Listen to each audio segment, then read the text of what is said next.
안녕하세요. 게이트 오브 위즈덤 채널입니다. 이번에 소개해드릴 도서는 사는 게 힘드냐고 니체가 물었다입니다. 지은이는 박찬국님이고 펴낸 곳은 21세기 북스입니다. 지은이에 대해 설명을 드리겠습니다. 지은이 박찬국님은 서울대학교 철학과 교수이십니다. 서울대학교 철학과를 졸업하고 동대학원에서 석사학위를, 독일 비르츠부르크 대학교에서 철학 박사학위를 받았습니다. 현재 서울대학교 철학과 교수로 재직하고 있으며 니체와 하이데거의 철학을 비롯한 실존 철학이 주요 연구 분야입니다. 2011년 원효와 하이데거의 비교 연구 제호의 청송학술상, 2014년 니체와 불교로 제호의 원효학술상, 2015년 내재적 목적론으로 제육회 운제철학상, 2016년 논문 유식불교의 삼성설과 하이데거의 실존 방식 분석의 비교로 제육회 반야학술상을 받았습니다. 이 책의 초판본인 초인수업은 중국어로 번역되어 대만과 홍콩, 마카오에서 출간되었습니다. 저서로는 위의 책들 외의 삶은 왜 짐이 되었는가, 그대 자신이 되어라, 해체와 창조의 철학자 니체들길의 사상가, 하이데거는 나치였는가, 현대철학의 거장들 들레제 니체와 철학 읽기, 에리 프롬의 소유냐 존재냐 읽기, 하이데거의 존재와 시간 강독, 니체와 하이데거 등이 있고, 주요 역서로는 니체 12 근본 개념들, 아침룰, 비극의 탄생, 안티크리스트, 우상의 황혼, 상징 형식의 철학 1, 2 등 다수가 있습니다. 이 책은 2014년에 출간된 초인수업의 개정판입니다. 그럼 책 속으로 들어가 보겠습니다. 인생은 욕망과 권태 사이를 오가는 시계추. 사는 것 자체가 고통이라고 설파한 철학자들이 있습니다. 쇼펜하우어가 그 대표적인 사람이겠지만 철학 이전부터 존재해온 대부분의 종교들도 사실은 우리네 인생을 고통이라 여깁니다. 그리스도교는 현세를 눈물의 골짜기에 비유하고 불교에서는 고의 세상이라고 부르는 것만 봐도 알 수 있습니다. 굳이 거창하게 철학이나 종교를 거론하지 않아도 누구나 한 번쯤은 사는 게 고통이라고 생각한 적이 있을 것입니다. 저 역시 상당히 염세주의적인 성향이 있어서 조금만 공경이 닥쳐도 인생은 곧 고통이라고 한탄하곤 합니다. 앞서 이야기했듯이 사는 게 왜 고통인지에 대해 철저하게 파고 들어간 철학자가 바로 쇼펜하우어입니다. 그는 인생의 본질을 다음과 같은 단 한마디의 말로 정리했습니다. 인생은 욕망과 권태 사이를 오가는 시계추와 같다. 우리는 무엇인가를 끊임없이 갈구하는 욕망의 존재입니다. 맛있는 것을 먹고 싶은 욕망, 멋있는 이성을 내 것으로 만들고 싶은 욕망, 좋은 대학에 들어가고 좋은 직장을 얻고 싶은 욕망, 자식이 공부를 잘했으면 하는 욕망. 이처럼 욕망은 우리 인생을 처음부터 끝까지 지배하고 우리는 이러한 욕망을 충족시키기 위해 노력합니다. 이런 욕망들을 충족시키지 못할 때 우리는 결핍감으로 괴로워하지만 정작 그것이 충족되더라도 만족감과 행복감은 그리 오래가지 않습니다. 만족감이나 행복감은 욕망이 전제되지 않는 한 그 자체로 성립할 수 없습니다. 다시 말해서 만족감이나 행복감은 욕망이 채워지는 과정에 불과하고 따라서 그것들은 욕망이 채워지는 순간 사라지기 시작합니다. 예를 들어 자장면이 먹고 싶다는 욕망에 시달리다가 마침내 그것을 먹게 되었을 때 우리는 행복감을 느낍니다. 그러나 이러한 행복감은 자장면을 먹고 싶어 했던 욕망이 채워지는 과정에 불과하기에 포만감을 느끼는 순간 사라지기 시작하고 그것이 사라진 빈자리는 권태로 채워집니다. 이러한 권태는 한동안 지속되다가 우리의 욕망을 자극하는 새로운 사물이 나타나서 그것에 대한 욕망에 사로잡히게 될 때에야 없어집니다. 그리고 우리는 충족되지 못하는 욕망 때문에 다시금 괴로워하게 되겠지요. 아이들이 장난감을 가지고 노는 광경을 보고 있노라면 쇼펜하우어의 말을 분명하게 이해할 수 있습니다.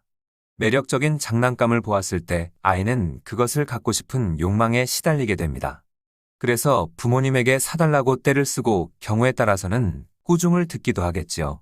그런데 그렇게 눈물겨운 노력 끝에 장난감을 갖게 되었을 때 아이가 느끼는 행복감은 그야말로 순간에 불과합니다. 아무리 비싸고 재미있는 장난감이라도 한 달이 채 안 가서 아이는 실증을 내고 장밋빛 행복감이 사라지면서 회색의 권태가 아이를 사로잡기 시작합니다. 아이는 이제 부모님에게 심심해 죽겠다라고 짜증을 내면서 자기를 좀 재미있게 해달라고 졸라댑니다. 그러다가 TV에서 자기가 가지고 있는 장난감보다 더 재미있어 보이는 새로운 장난감을 보게 되면 그것에 대한 욕망에 사로잡힙니다. 아이들은 자신의 느낌을 숨기지 않고 노출시키기 때문에 아이들이 사는 모습을 보면 인생은 욕망과 권태 사이를 오가는 시계추와 같다라는 쇼펜하우어의 말에 공감하지 않을 수 없습니다.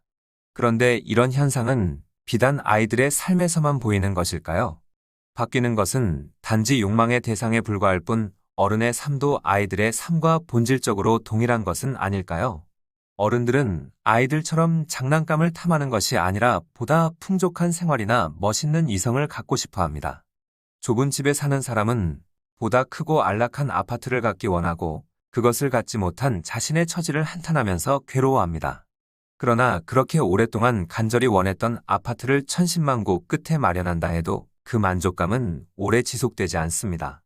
얼마 지나지 않아 새로운 아파트는 아무런 감흥도 주지 못하게 되며 우리는 다시금 권태에 휩싸이거나 보다 크고 안락한 아파트를 갖고 싶은 욕망에 빠지고 맙니다. 남녀 간의 관계도 마찬가지입니다. 마음에 드는 이성을 발견하면 우리는 그 사람의 사랑을 얻고 싶어 애가 끓습니다. 그러나 정작 그 이성의 사랑을 얻게 되었을 때 행복감은 그리 오래가지 않습니다. 둘은 얼마 안 있어 권태기에 접어들고 결국은 권태의 무게를 견디지 못한 나머지 보다 멋있게 보이는 이성을 향해 곁눈질을 하기 시작합니다. 이러한 사실만 생각해봐도 인생은 욕망과 권태 사이를 오가는 시계추와 같다는 쇼펜하우어의 말에 수긍하지 않을 수 없지요. 물론 쇼펜하우어의 말을 듣기 이전에도 우리는 쇼펜하우어가 설파하는 인생의 실상을 이미 어느 정도 감지하고 있었습니다. 다만 우리네 대부분은 쇼펜하우어처럼 분명하게 삶의 본질을 통찰하지 못한 채 그저 인생을 살고 있었을 뿐이지요. 하지만 쇼펜하우어의 단 한마디 말을 통해 인생의 본질은 새삼스레 우리 눈앞에 확연하게 드러나게 됩니다. 아마 이런 것이 철학과 과학의 다른 점이자 과학이 줄 수 없는 철학의 묘미일 것입니다. 과학은 우리가 전혀 알지 못했던 새로운 정보를 알려줍니다. 예를 들자면 생물학이 유전자를 발견하기 전까지 우리는 유전자에 대해서 전혀 알 수 없었습니다. 이에 반해 철학은 우리가 이미 삶 속에서 체험하고 있을 뿐 아니라 이미 어렴풋하게나마 이해하고 있는 것을 확실하게 개념화해서 우리 눈앞에 보여줍니다. 따라서 철학적 진리를 담은 말을 접하게 되면 우리는 그런 말은 나도 얼마든지 할 수 있었는데 저 사람이 먼저 말해서 기회를 놓쳐버렸네와 비슷한 생각을 하게 됩니다. 흔히들 제일 어려운 학문은 철학이라고 말하곤 하지만 이런 사실을 고려해 볼 때 철학은 오히려 가장 쉬운 학문이기도 합니다. 철학은 우리가 이미 흐릿하게나마 온몸으로 알고 있는 것을 분명히 보여주는 역할을 하기 때문입니다. 삶이 영원히 반복된다 해도 지금처럼 살 것인가? 니체의 영원회귀 사상이란 말 그대로 모든 것은 영원히 되돌아온다라는 뜻입니다. 즉 우리가 경험하는 크고 작은 슬픈 일 또는 기쁜 일은 혹시라도 다음 세상에 있다면 영원히 되돌아온다는 사상입니다. 니체는 이것을 곧 하나의 사상적 실험이라고 일컫기도 했는데 이런 영원회귀 사상은 모든 것이 영원히 되돌아오더라도 그대는 생을 사랑할 것인가라는 물음 앞에 우리를 세웁니다. 니체의 다음과 같은 말을 한번 볼까요? 어느 날 혹은 어느 밤 한 악마가 가장 적적한 고독 속에 잠겨있는 너의 뒤로 슬그머니 다가와 이렇게 말한다면 너는 어떻게 말할 것인가? 내가 현재 살고 있고 지금까지 살아왔던 생을 다시 한번 나아가 수없이 몇 번이고 되살아야 한다. 거기에는 무엇 하나 새로운 것은 없을 것이다.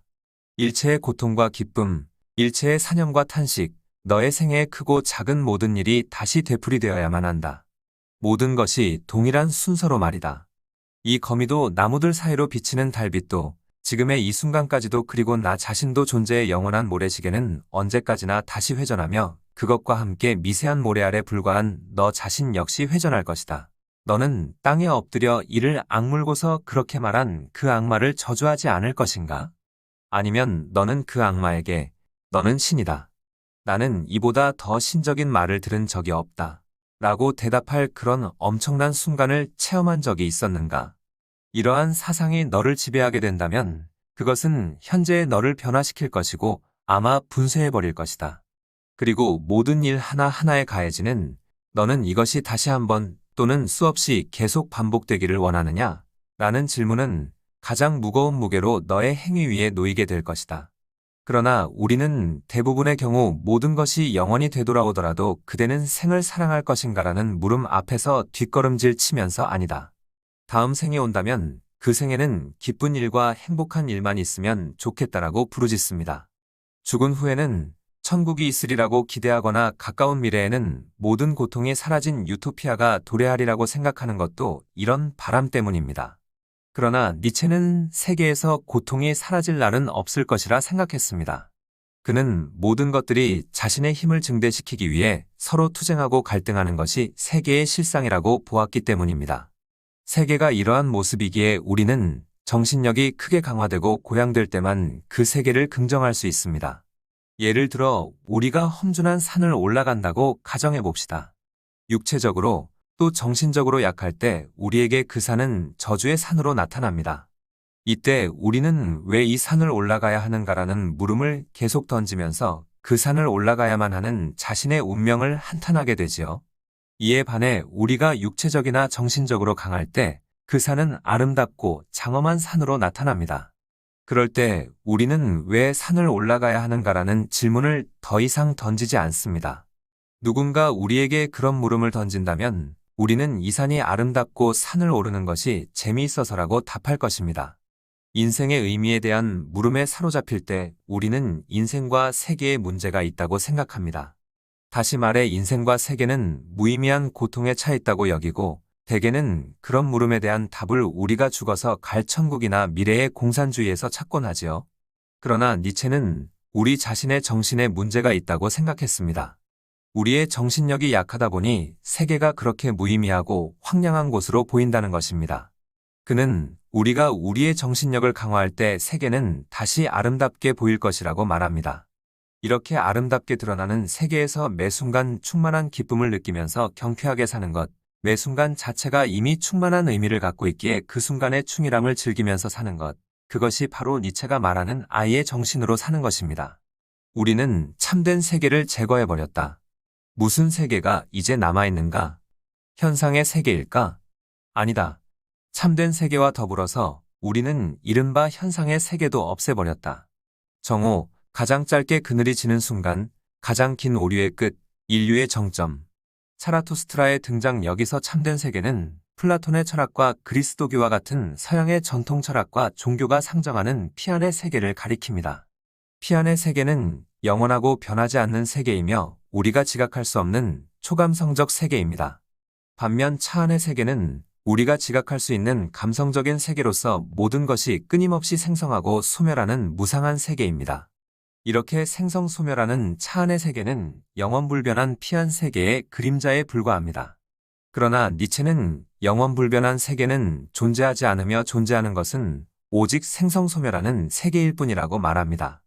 니체는 영원불변한 세계는 생성소멸하는 현실을 흔쾌하게 짊어지지 못하는 허약한 인간들이 만들어낸 허구에 지나지 않는다고 보면서 이른바 영원불변한 참된 세계를 제거해버리는 것입니다. 차라투스트라는 이렇게 말했다에서 니체는 차라투스트라로 하여금 생성변화의 세계가 유일한 참된 세계임을 설파하면서 대지에 충실할 것을 사람들에게 요구합니다.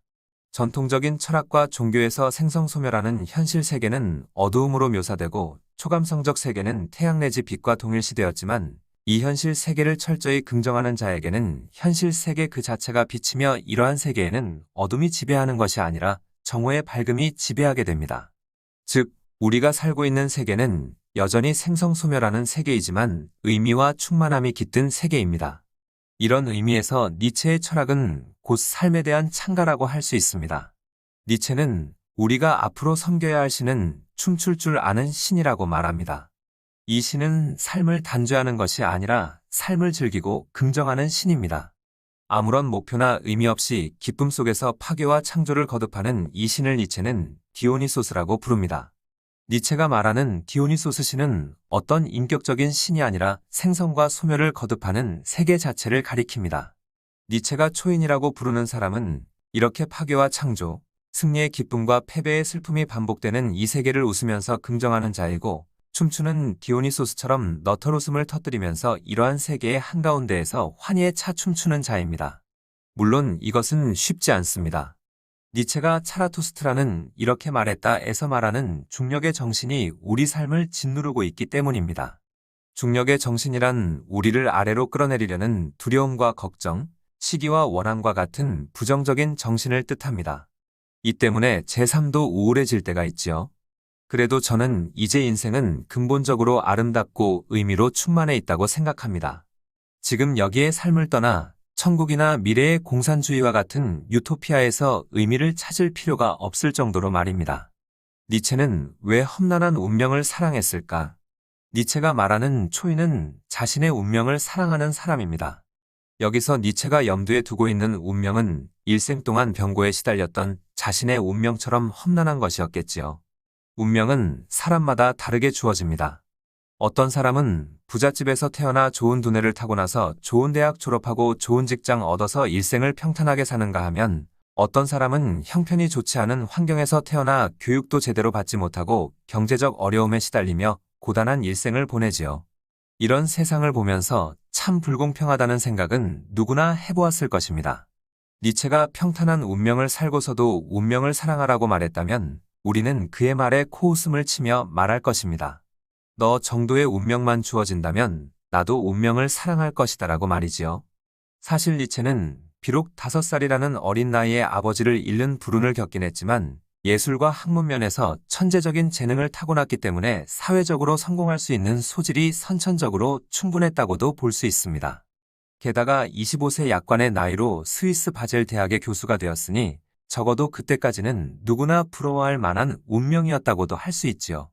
하지만 니체는 교수가 된 지 10년도 되지 않아 병 때문에 교수직을 사퇴하고 학교에서 나오는 연금으로 일생을 보내게 됩니다. 연금이라고 해봤자 너무나 적은 금액이어서 한겨울임에도 방에 불을 떼지 못했던 날들도 있었지요. 또 니체는 제자였던 루 살로메라는 여인을 사랑했지만 그녀의 사랑을 얻지 못한 채 평생을 독신으로 보냈습니다. 더군다나 그가 출간하는 책들은 하나같이 독자들의 주목을 받지 못했습니다. 출판사 입장에서는 당연히 그렇게 인기 없는 책들을 출판하기를 꺼렸기 때문에 니체는 자비로 책을 내야만 했지요.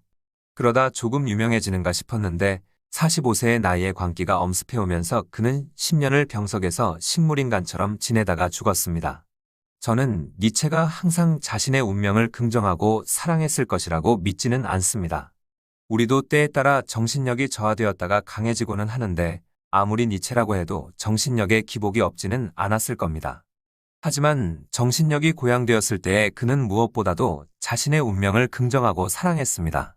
자신의 운명이 얼마든지 반복되어도 좋다고 큰소리칠 만큼 말이지요.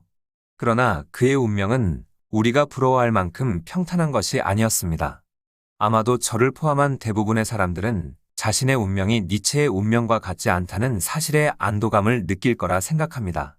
나이가 들수록 우리는 인간에겐 인간의 힘으로는 어찌할 수 없는 운명 같은 것이 있다는 생각을 하게 됩니다. 내 사전에 불가능이란 없다라고 나폴레옹이 외쳤지만 우리 인간에게 불가능한 것들이 왜 없겠습니까? 나폴레옹만 해도 모든 것이 가능한 것은 아니었습니다. 그는 위대한 정치가나 장군은 될 수 있었지만 위대한 화가나 음악가가 될 수는 없었습니다. 또 그 역시 권력을 잃지 않고 오래도록 살고 싶었겠지만 종래에는 권좌에서 물러나 유배지에서 쓸쓸하게 죽었습니다.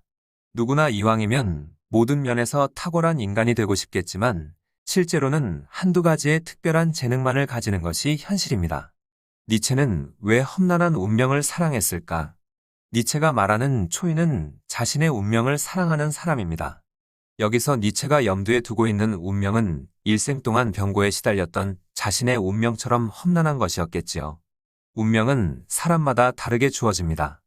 어떤 사람은 부잣집에서 태어나 좋은 두뇌를 타고 나서 좋은 대학 졸업하고 좋은 직장 얻어서 일생을 평탄하게 사는가 하면 어떤 사람은 형편이 좋지 않은 환경에서 태어나 교육도 제대로 받지 못하고 경제적 어려움에 시달리며 고단한 일생을 보내지요. 이런 세상을 보면서 참 불공평하다는 생각은 누구나 해보았을 것입니다. 니체가 평탄한 운명을 살고서도 운명을 사랑하라고 말했다면 우리는 그의 말에 코웃음을 치며 말할 것입니다. 너 정도의 운명만 주어진다면 나도 운명을 사랑할 것이다라고 말이지요. 사실 니체는 비록 5살이라는 어린 나이에 아버지를 잃는 불운을 겪긴 했지만 예술과 학문 면에서 천재적인 재능을 타고났기 때문에 사회적으로 성공할 수 있는 소질이 선천적으로 충분했다고도 볼 수 있습니다. 게다가 25세 약관의 나이로 스위스 바젤 대학의 교수가 되었으니 적어도 그때까지는 누구나 부러워할 만한 운명이었다고도 할 수 있지요. 하지만 니체는 교수가 된 지 10년도 되지 않아 병 때문에 교수직을 사퇴하고 학교에서 나오는 연금으로 일생을 보내게 됩니다. 연금이라고 해봤자 너무나 적은 금액이어서 한겨울임에도 방에 불을 떼지 못했던 날들도 있었지요. 또 니체는 제자였던 루 살로메라는 여인을 사랑했지만 그녀의 사랑을 얻지 못한 채 평생을 독신으로 보냈습니다. 더군다나 그가 출간하는 책들은 하나같이 독자들의 주목을 받지 못했습니다. 출판사 입장에서는 당연히 그렇게 인기 없는 책들을 출판하기를 꺼렸기 때문에 니체는 자비로 책을 내야만 했지요. 그러다 조금 유명해지는가 싶었는데 45세의 나이에 광기가 엄습해오면서 그는 10년을 병석에서 식물인간처럼 지내다가 죽었습니다. 저는 니체가 항상 자신의 운명을 긍정하고 사랑했을 것이라고 믿지는 않습니다. 우리도 때에 따라 정신력이 저하되었다가 강해지고는 하는데 아무리 니체라고 해도 정신력에 기복이 없지는 않았을 겁니다. 하지만 정신력이 고양되었을 때에 그는 무엇보다도 자신의 운명을 긍정하고 사랑했습니다. 자신의 운명이 얼마든지 반복되어도 좋다고 큰소리칠 만큼 말이지요. 그러나 그의 운명은 우리가 부러워할 만큼 평탄한 것이 아니었습니다. 아마도 저를 포함한 대부분의 사람들은 자신의 운명이 니체의 운명과 같지 않다는 사실에 안도감을 느낄 거라 생각합니다. 나이가 들수록 우리는 인간에겐 인간의 힘으로는 어찌할 수 없는 운명 같은 것이 있다는 생각을 하게 됩니다. 내 사전에 불가능이란 없다라고 나폴레옹이 외쳤지만 우리 인간에게 불가능한 것들이 왜 없겠습니까? 나폴레옹만 해도 모든 것이 가능한 것은 아니었습니다. 그는 위대한 정치가나 장군은 될 수 있었지만 위대한 화가나 음악가가 될 수는 없었습니다. 또 그 역시 권력을 잃지 않고 오래도록 살고 싶었겠지만 종래에는 권좌에서 물러나 유배지에서 쏠쏠하게 죽었습니다. 누구나 이왕이면 모든 면에서 탁월한 인간이 되고 싶겠지만 실제로는 한두 가지의 특별한 재능만을 가지는 것이 현실입니다. 가혹한 시련은 나를 단련시키는 최고의 친구. 제 생각에 니체가 말하는 운명의 철학을 가장 잘 구현한 사람은 일본에서 경영의 신으로 꼽히는 마스시타 고노스케인 듯합니다. 마스시타 고노스케는 94세 나이로 세상을 떠날 때까지 종업원 수가 13만 명에 달하는 570개의 기업을 거느렸던 사람입니다. 그는 아버지의 파산으로 초등학교 4학년을 중퇴하고 젊은 시절을 어렵게 보냈습니다. 자신의 성공 비결을 묻는 직원의 질문에 하늘의 3가지 큰 은혜를 입고 태어난 덕분이라고 답했습니다. 그 3가지 큰 은혜란 가난하게 태어난 것, 허약하게 태어난 것, 못 배운 것을 뜻합니다. 가난하게 태어났기 때문에 부지런히 일하는 습관을 익혔고 허약하게 태어났기 때문에 건강의 소중함을 깨닫고 부지런히 몸을 단련하여 나중에는 건강하게 태어난 사람들보다도 더 건강해졌으며 초등학교 4학년을 중퇴했기 때문에 상대가 초등학생이라도 무엇인가 배울 점이 있으면 배우려고 한 덕분에 많은 지식과 지혜를 쌓을 수 있었다는 것입니다. 보통 사람들 같으면 좌절하고 절망했을 환경이었음에도 고노스케는 그것을 오히려 성공의 발판으로 만들었습니다.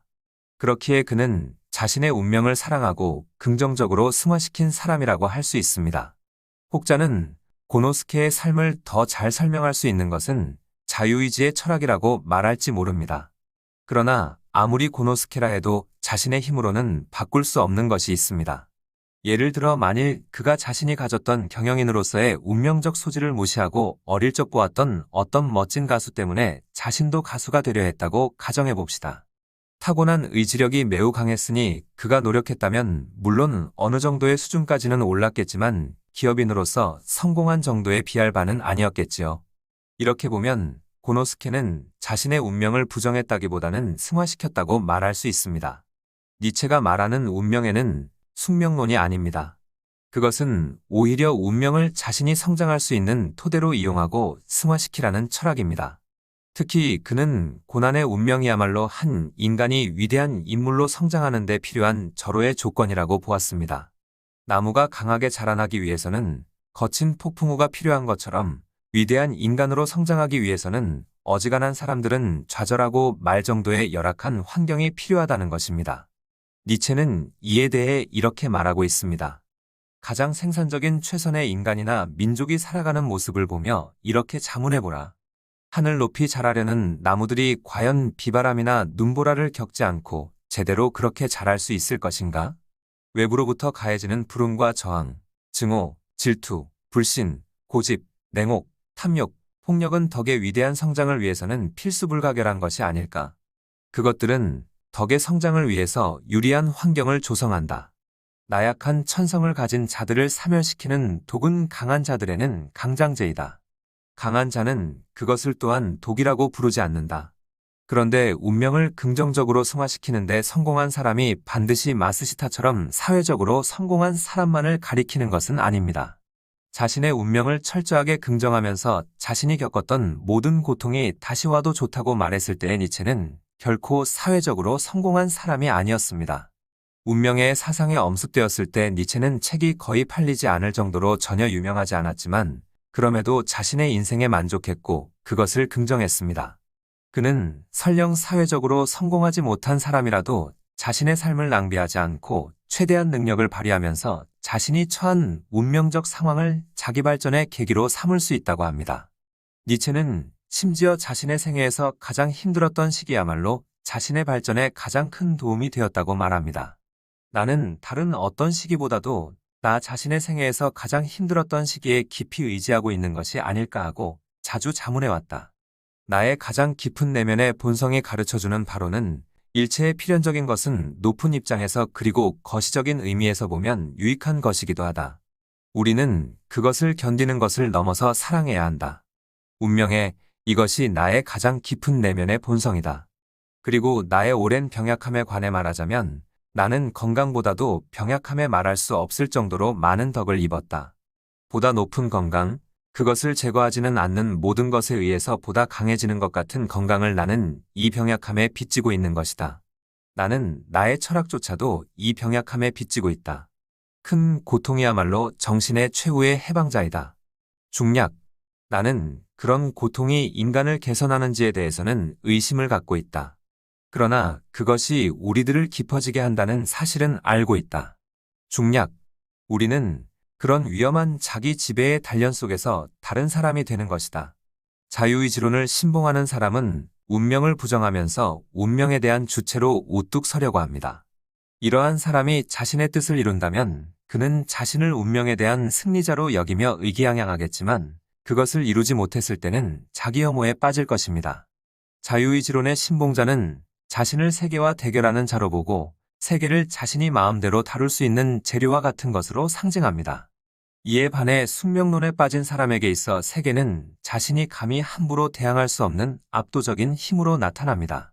하지만 운명을 긍정하면서 사랑하는 사람에게 있어 세계는 비록 우리에게 가혹한 시련을 가할지라도 우리가 자신을 단련시키고 성숙시키도록 돕는 친구로 나타납니다.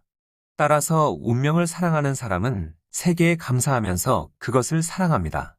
니체는 이렇게 세계에 감사하고 그것을 사랑함으로써 세계와의 분열과 대립을 넘어선 상태야말로 진정한 행복이라고 보았습니다.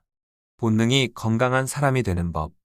니체는 자기를 극복하기 위해서는 감정과 생각을 다스리는 것을 넘어서 신체를 다스려야 한다고 이야기합니다. 힘들다고 해서 함부로 눕지 말고 그때마다의 상황에서 요구되는 적절한 자세를 취할 수 있어야 한다는 것이지요. 단순히 감정과 사상을 훈련하는 것으로는 아무런 효과도 없다. 가장 먼저 설득시켜야만 하는 것은 바로 신체다. 중요하고 선택된 품행을 엄격하게 견지하는 것, 자신을 되는 대로 방치하지 않는 사람들 사이에서만 살아야 한다는 의무를 지키는 것, 이것들만으로 중요하고 선택된 인물이 되기에 완전히 충분하다. 민족과 인류의 운명과 관련하여 결정적인 것은 도야 문화를 올바른 장소에서 시작하는 것이다.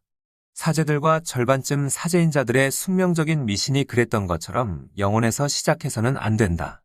올바른 장소는 신체, 품행, 섭생법, 생리학이며 나머지는 그것으로부터 저절로 따라 나오는 것이다.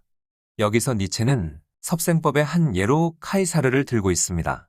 카이사르는 병과 두통이 일어나는 것을 막기 위해 엄청난 행군과 지극히 간소한 생활 방식, 끊임없는 노천 생활 및 지속적인 혹사 등의 방법을 사용했다고 합니다.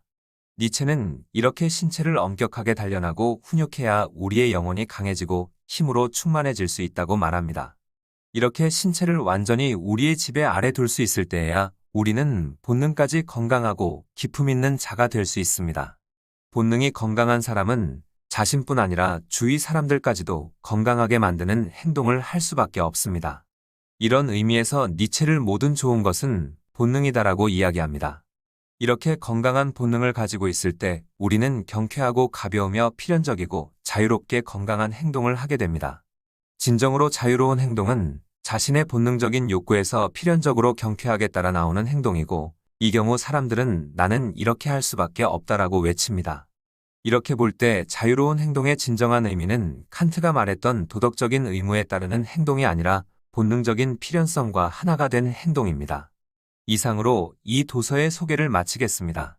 감사합니다. 구독과 좋아요, 알림 설정은 영상 제작에 큰 힘이 됩니다. Get of Wisdom 채널이었습니다. 감사합니다.